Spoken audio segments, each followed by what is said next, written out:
Have you ever wondered what the source code of reality actually looks like? I mean, forget software for a second. We're talking about the deep, fundamental rules that govern absolutely everything, from the atoms in your hand to the most distant galaxies out there. We're about to pull back the curtain and take a look at the actual architecture of existence itself. So, let's start with the biggest question of all.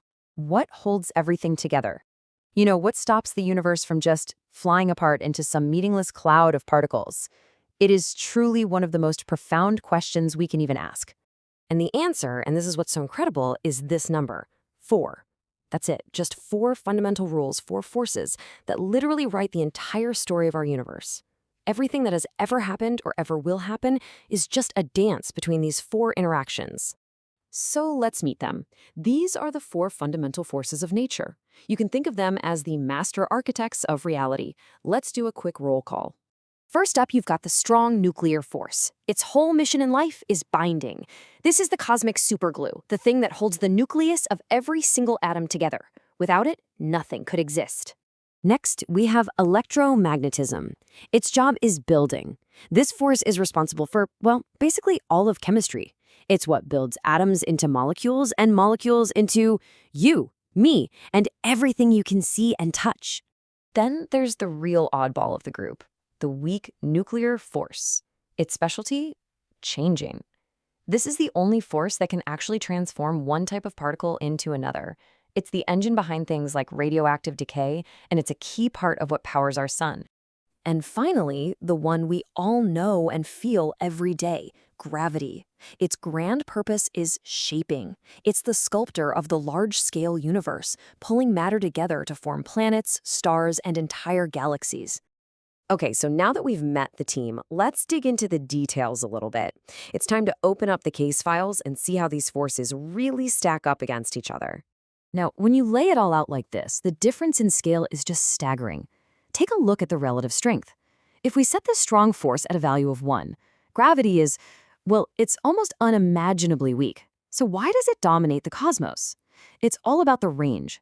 Gravity's reach is infinite, and it's always attractive, so it just keeps adding up over cosmic distances. And that last column shows the particle that carries each force, like a tiny messenger.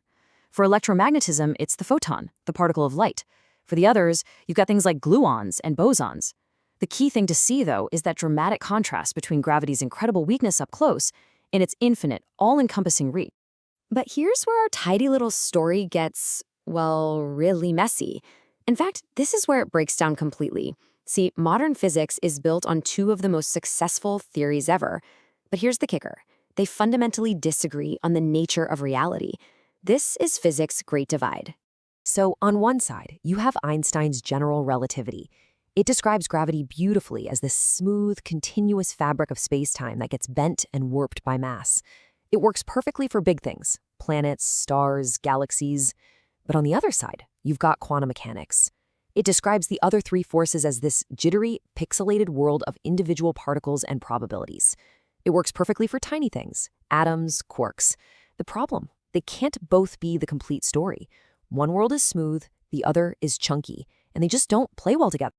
And I want to be clear, this isn't just some philosophical disagreement. The math, the very language of physics, literally breaks. As the source material puts it so perfectly, when you try to apply the rules of the quantum world to the smooth world of gravity, you get mathematical nonsense.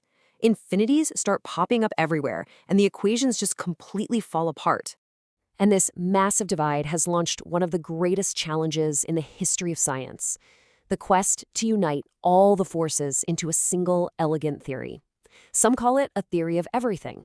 It's the Holy Grail of modern physics. And, physicists have had some spectacular success on this quest. I mean, look at this, the standard model of particle physics. It is, without a doubt, the most successful scientific theory in history. It accurately describes all the known particles and has successfully united 3 of the 4 forces. But it has one giant, glaring omission. It has absolutely nothing to say about gravity. This visual really says it all, doesn't it? At really high energies, like in particle accelerators, we've shown that the electromagnetic and weak forces are actually just 2 sides of the same coin, what we call the electroweak force. And other theories neatly tie the strong force into that family as well. They all fit together so beautifully. And then there's gravity. the outsider, the final critical piece of the puzzle that just refuses to fit. So how do we solve this thing? Well, we look for clues. We hunt for cracks in the standard model that might point the way to a deeper, more complete theory. And we've just gotten some really tantalizing new data. Let's look at the latest from 2025. Okay, for years, all eyes were on something called the Muon G-2 experiment. It measured the wobble of this tiny particle called a muon with absolutely insane precision. And the early results showed a tiny difference from what the standard model predicted. It was a huge deal, a hint of new physics. The entire physics world was buzzing. But as of 2025, after a final hyper-precise measurement and even better calculations on the theory side, that gap has pretty much closed. The standard model holds up. It was a heck of a roller coaster, but for now, the rulebook remains unchanged. But that's not the only game in town.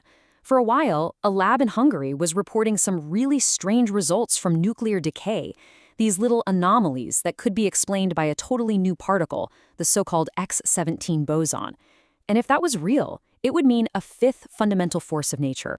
But, this is exactly how cutting-edge science is supposed to work. It's a constant back and forth. Other, different experiments, like one called MEG-2, specifically looked for this X-17 particle, and they found nothing. They put really strict limits on whether it could even exist. The case isn't totally closed, but the evidence is looking pretty shaky. The search for a fifth force continues.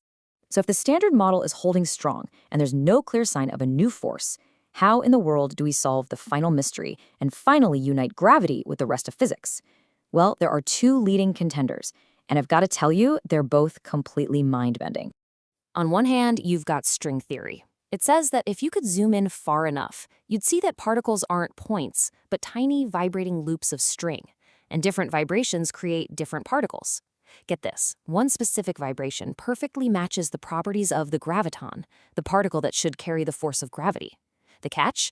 The math only works if there are at least 10 dimensions. Then, on the other hand, there's loop quantum gravity. It takes a totally different approach. It suggests that space-time itself isn't smooth, but is actually made of tiny, indivisible chunks. It's a quantum theory of geometry itself, where space and time have a minimum possible size. And that leaves us right here with the ultimate question. What is the true nature of our universe? Is it some grand cosmic symphony being played on unimaginably small vibrating strings? Or is it a quantum tapestry woven from discrete, individual loops of spacetime itself? Right now, we honestly don't know the answer. But finding it, that's the final frontier of physics.